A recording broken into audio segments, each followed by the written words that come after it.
The scariest thing in a hospital isn't a disease. It's the assumptions everyone carries in like luggage. I learned that at 2:13 a.m. on the walnut-paneled executive floor of St. Augustine Medical Pavilion in Chicago, pushing a quiet cart through lemon cleaner and cold air.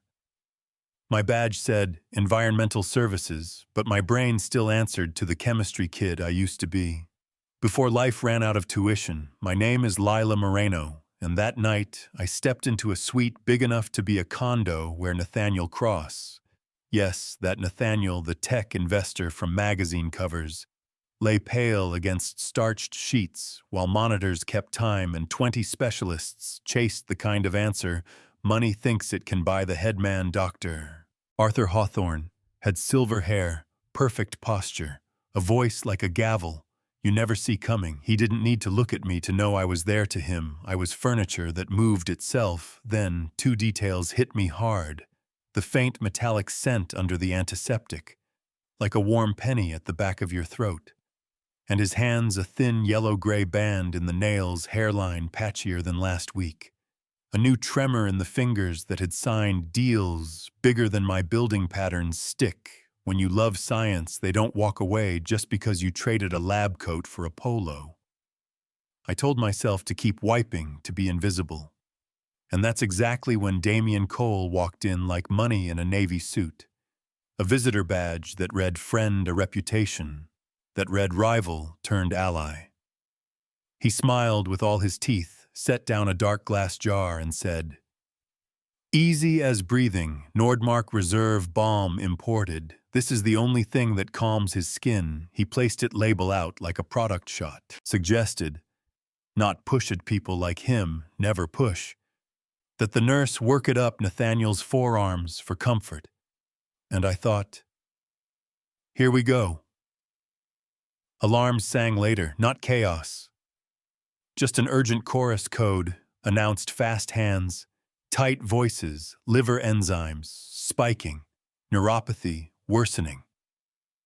Hawthorne strode in like a verdict shot, a look that killed the idea of environmental factors before it finished. Crossing the room, door closed.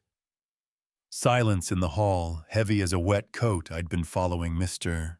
Cross's case the way some folks follow baseball details, gathered at the edges of my shift, peripheral neuropathy, crawling upward. Stubborn stomach pain, hair loss that didn't fit the stress narrative. Separate folders on paper, but in my gut, they whispered the same word, thallium, old-school poison, with modern patients, colorless, nearly tasteless, sneaks in small doses, hides, unless you look it straight in the eye. I stood with my hands on the cart, and the thought nobody says out loud, because it sounds like TV hit anyway. What if he's being poisoned? And what if the delivery is the comfort they keep rubbing into his skin? I tried the polite route first, you know what I mean? I leaned toward Maria, a night nurse who treats you like a person, asked if someone could flag thallium. The pattern fit, she winced. Said she couldn't run upstairs with ideas from the hall rules matter. I get it, so I wrote a neat note. Check for thallium, classic pattern, and slid it on a clipboard in the glass fishbowl, my heart doing a stupid, hopeful drum roll by noon. The next day, I knew it had been read because laughter leaks, Hawthorne's voice floated through the glass. We are not crowdsourcing diagnosis to housekeeping. And yeah, that happened. I wiped the counter slower so I wouldn't slam it, went home to heat ramen for my kids, checked math homework, and after they slept, I pulled the old binder with color tabs and highlighter scars. My son calls it Mom's Nerd Book. I flipped to heavy metals dermal absorption timelines, reminded myself that blood panels can look quiet when the dose is slow and steady. That hair keeps score. When blood forgets that a swab might catch what a headline can't. I didn't need to prove a crime. I needed to give a doctor a reason to say yes. The next night I went in early with nothing fancy. Clean sample jar from supplies, a couple swabs Courage I borrowed from Stubborn, and at shift change that small window where no one really owns a room, I swabbed the balm's pump and the side of the jar where fingers land. Without thinking, sealed it, palms sweating like I'd stolen a crown. Then I caught Dr. May Kwan between doors. She's young enough to still be in love with medicine, and old enough to know it breaks your heart. And she always makes eye contact, I said. I know I'm out of line, but Mr. Cross reads like thallium, and I swabbed the balm for residue. I'm not asking you to trust me. I'm asking you to run one test that could save a life risk. Flashed across her face like weather, she exhaled. If I say no, I'll think about it all night. If I say yes, I'm breaking 10 rules. Meet me in the small lab in 10 minutes. That's how a cleaner and a junior doctor ended up under a humming hood at 2 a.m., a strip of lab tape between us. Like a treaty, she called in a favor to toxicology for a rush screen with the right flags. We stood there holding our breath and our ground. And no, an overnight read can't slam a door on thallium forever. But sometimes science gives you enough smoke to point everyone at the fire. Early signals lit up in the places that matter, not iron, not zinc.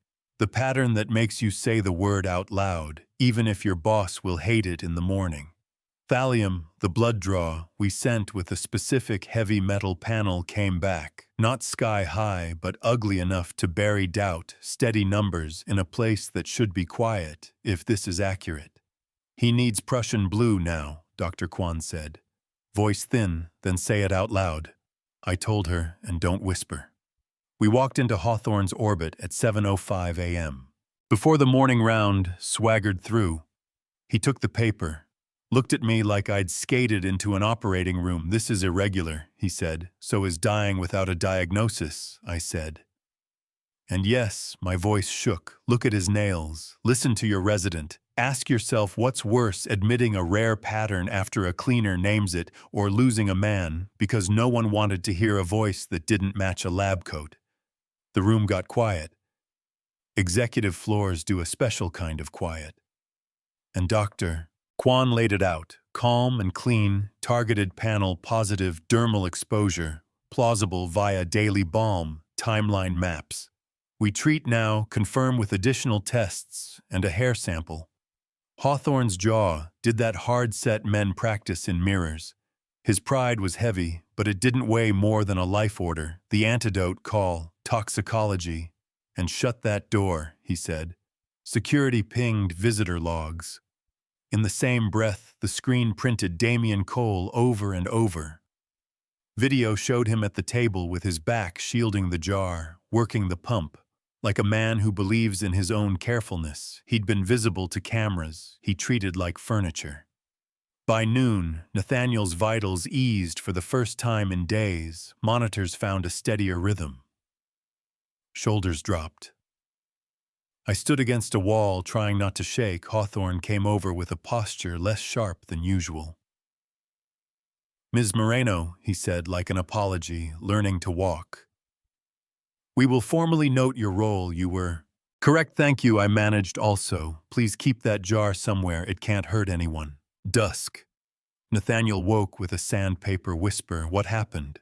And Hawthorne looked at me, then chose humility. You were poisoned. We missed it. She didn't.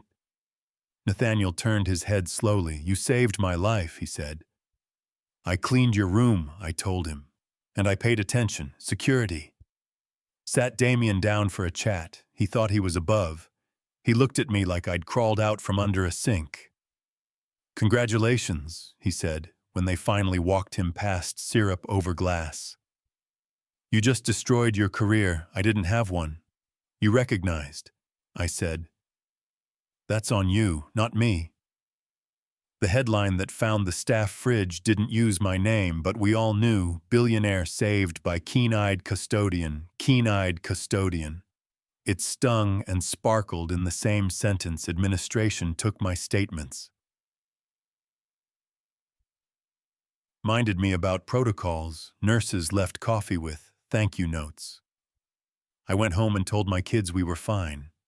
Then everything changed anyway. A month later, Nathaniel asked to see me in his office 40 floors up. He stood thinner and alive and said he wanted to invest in reversing a small part of the arrogance that put him under my watch, the folder. He slid across the desk, held a scholarship. In my name, childcare covered a part-time spot in toxicology, while I finished the degree I left behind, a recommendation from a man who had once not looked up when I emptied his trash. "You don't owe me this," I said. "I don't," he said.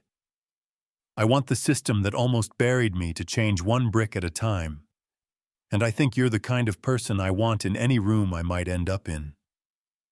I took the train home holding the folder like a newborn. My daughter traced the raised letters. "Will you be a scientist now?" she asked. "I already am," I said. "I just get to wear a different jacket." The first day I walked through the lab in a white coat with my name spelled right. When I passed the floor, I used to mop and didn't look away. Some folks patted me with their tone and called it opportunity. Some nodded with respect. Bias doesn't dissolve in a beaker, but work speaks.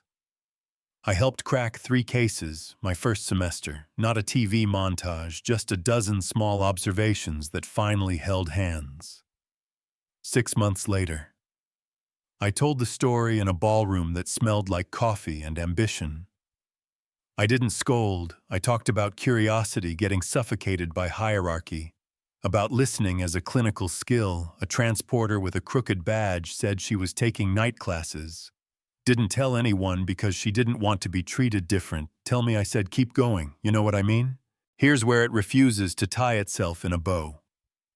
Damien's trial came with expensive suits and a defense built on doubt. He claimed a bad supplier, claimed enemies, set him up, went on a podcast and said the hospital framed him.